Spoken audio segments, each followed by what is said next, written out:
árboles tenían ya pocas hojas. Y a medida que íbamos entrando al parque, en el carro, cuando uno entra hay unas canchas de béisbol o de softball a los lados, y luego se abre un estacionamiento y está el lago. Y frente al lago, junto al lago, hay una línea de árboles. Entonces ahí en un área del estacionamiento estaba alguien con una van. Y escuchamos un ruido. Y cuando vimos, había un avioncito de esos que se manejan con control remoto. Y el señor estaba estacionado ahí, estaba parado fuera de su van, manejando, controlando el avioncito y hacía que el avioncito aquel hiciera lo que él quisiera, y le daba vuelta y a pesar del viento, se notaba que el tipo sabía cómo manejar el avioncito.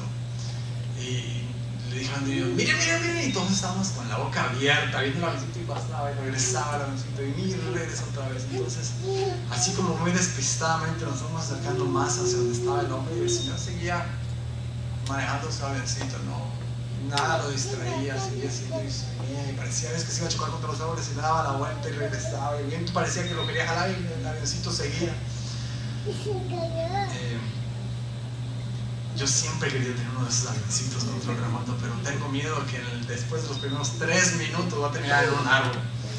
De hecho, mi cuñada me regaló un helicóptero grandote, así control remoto, y efectivamente terminó arriba de un árbol, ahí junto a la casa.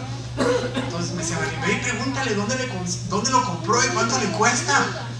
Y le decía, ¿cómo la vas a distraer? Está ocupado. Me daba pena. Ve, pregúntale. Y así poquito a poquito nos íbamos acercando en el carro todos. Y entonces llegó el momento en que estábamos más o menos como de aquí donde está Edgar, la cuarta banca de aquí. Pero el señor ni nos volteaba a ver, como si no estuviéramos, seguía manejando el avioncito. Y Mary me decía, pregúntale, espérate. No. Finalmente Merlincita, que no le da pena nada, bajó a subir y le dice, excuse me, sir, where can we get one of those? Dice, ¿dónde podemos comprar uno de esos? Y le dice el señor, en una tienda de juguetes, de no sé qué cosa, sin voltearnos a ver.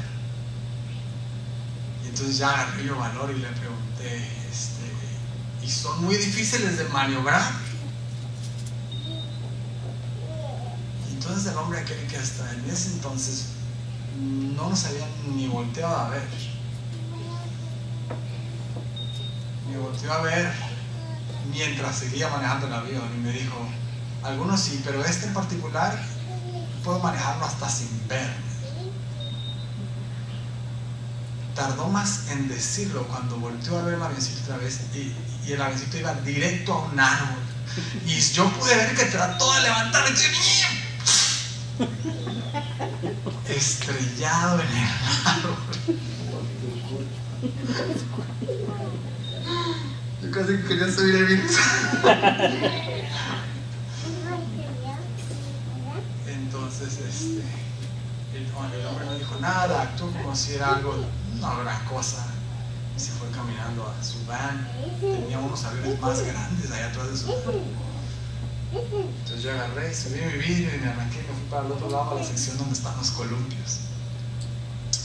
Y los niños subieron a los columpios y desde allá estaba yo mirando al hombre que si le tiraba piedras y palos, no hombre, estaba hasta arriba, no le llegaba. Entonces se fue.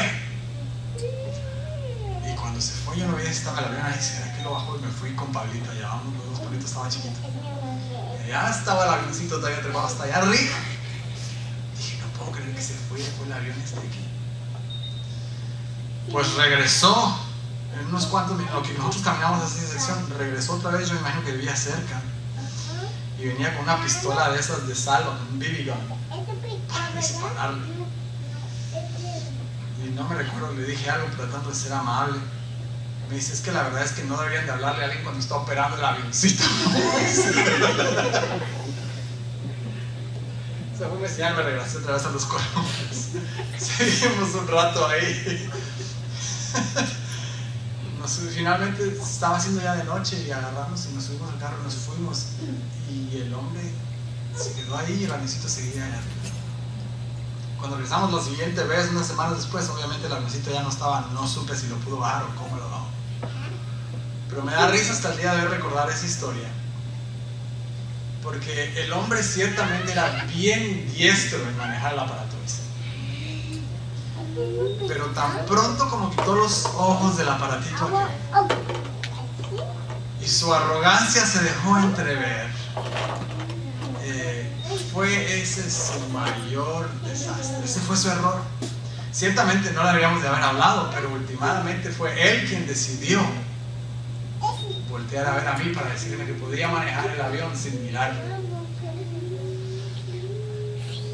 Y desde ese día le dije a Marlene, esto que acabamos de ver es para un sermón. Le dije, en realidad nunca lo he compartido en un sermón, lo he compartido con algunos amigos, la historia esa. Pero me hace recordar la historia de Pedro. Porque Pedro, lo que leemos en la Biblia, la personalidad, el carácter de Pedro, pareciera ser que fuera alguien así, seguro de sí mismo, por lo que no le da pena nada.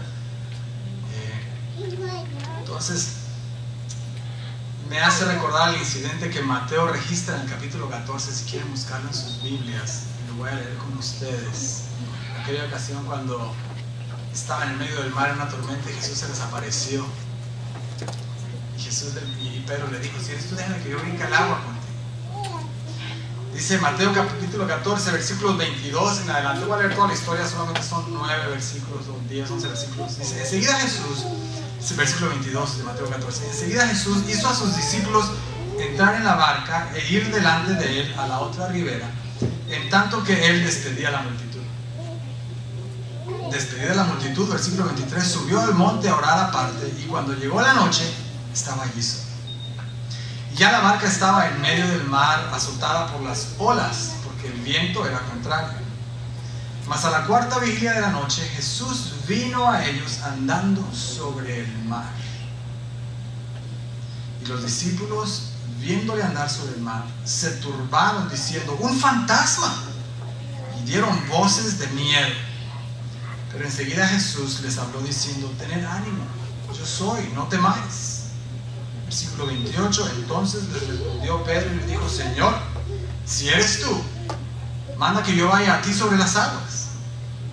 Y él dijo, ven. Y descendiendo Pedro de la barca, andaba sobre las aguas para ir a Jesús. Pero al ver el fuerte viento, tuvo miedo. Y comenzando a hundirse, dio voces diciendo, Señor, sálvame. Al momento, Jesús, extendiendo la mano, asió de él y le dijo, hombre de poca fe, ¿por qué dudaste? Y cuando ellos subieron en la barca, se calmó el viento. Entonces los que estaban en la barca vinieron y le adoraron diciendo, verdaderamente eres Hijo de Dios.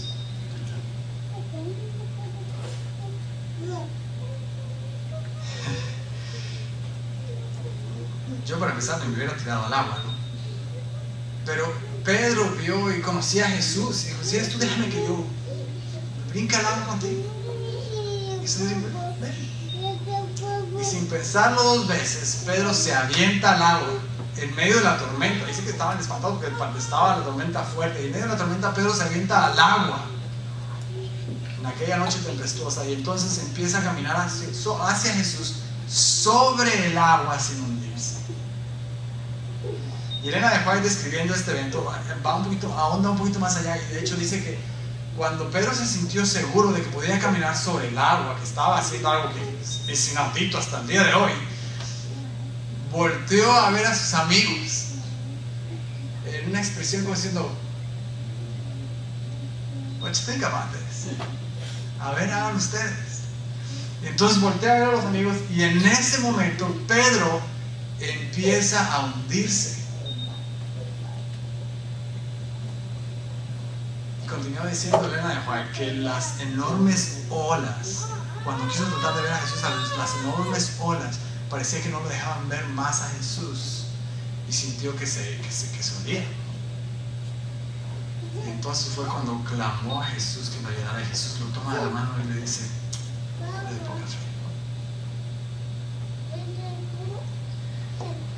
En mi experiencia personal, y yo creo que muchos hemos pasado por esto, o luchamos con esto todo el tiempo, pareciera que, por lo menos en este relato, hay dos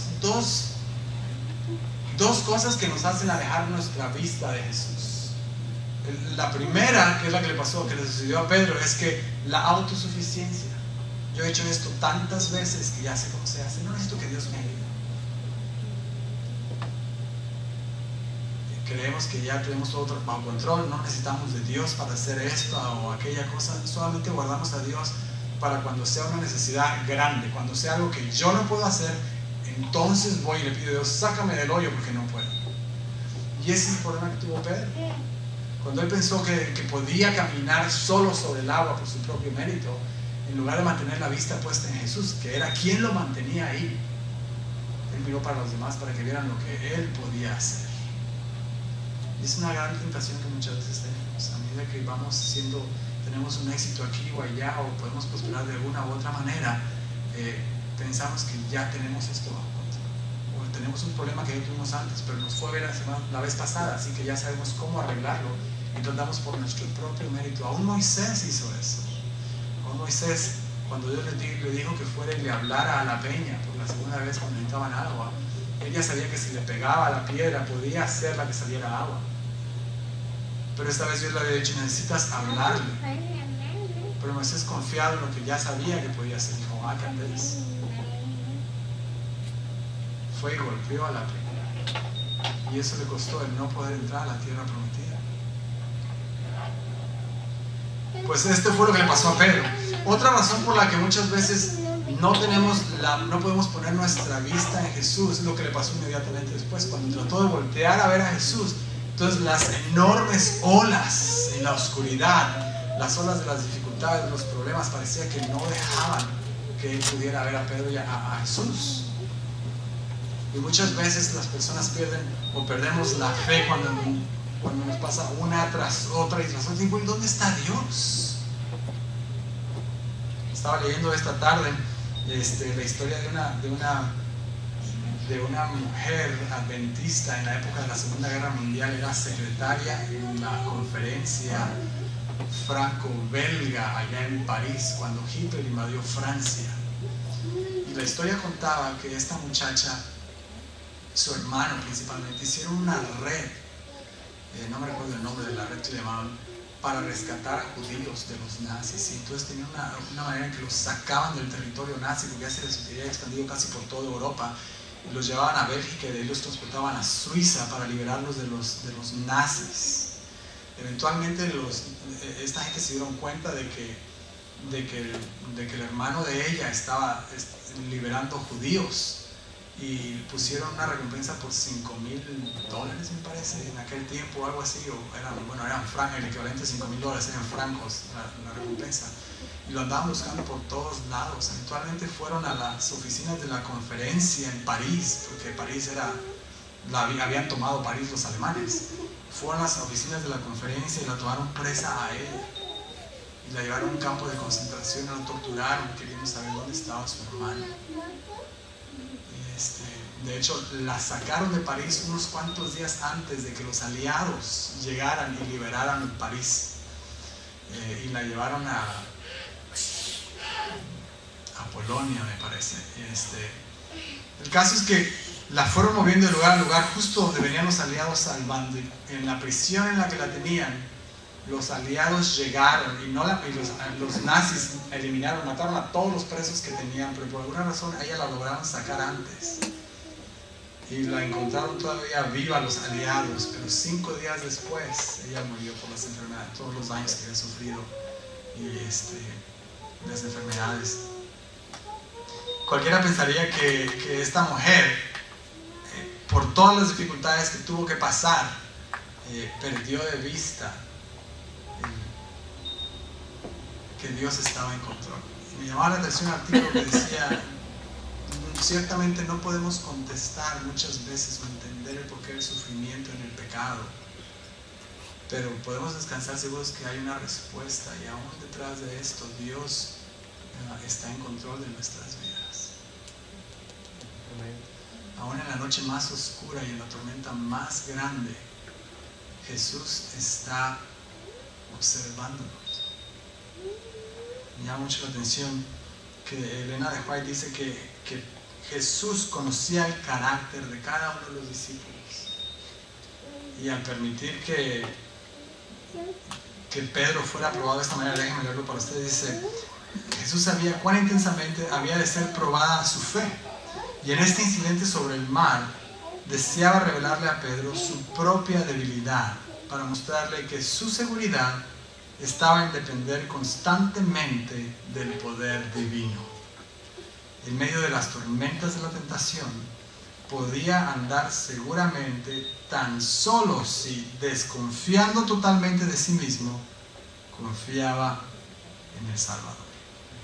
Y luego me llama la atención un parrafito más que dice, me llamó mucho la atención, que dice: en el punto en que Pedro se creía fuerte, era donde era débil. Donde creemos muchas veces que esto no me va a pasar a mí, o yo puedo hacer esto, y muchas veces nos estamos sentados y caemos porque estamos tan confiados y no dependemos de Dios para estas cosas.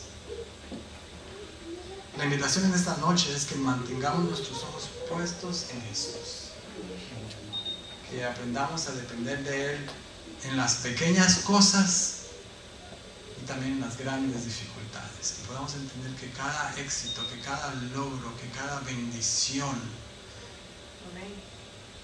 viene directamente de nuestro Padre.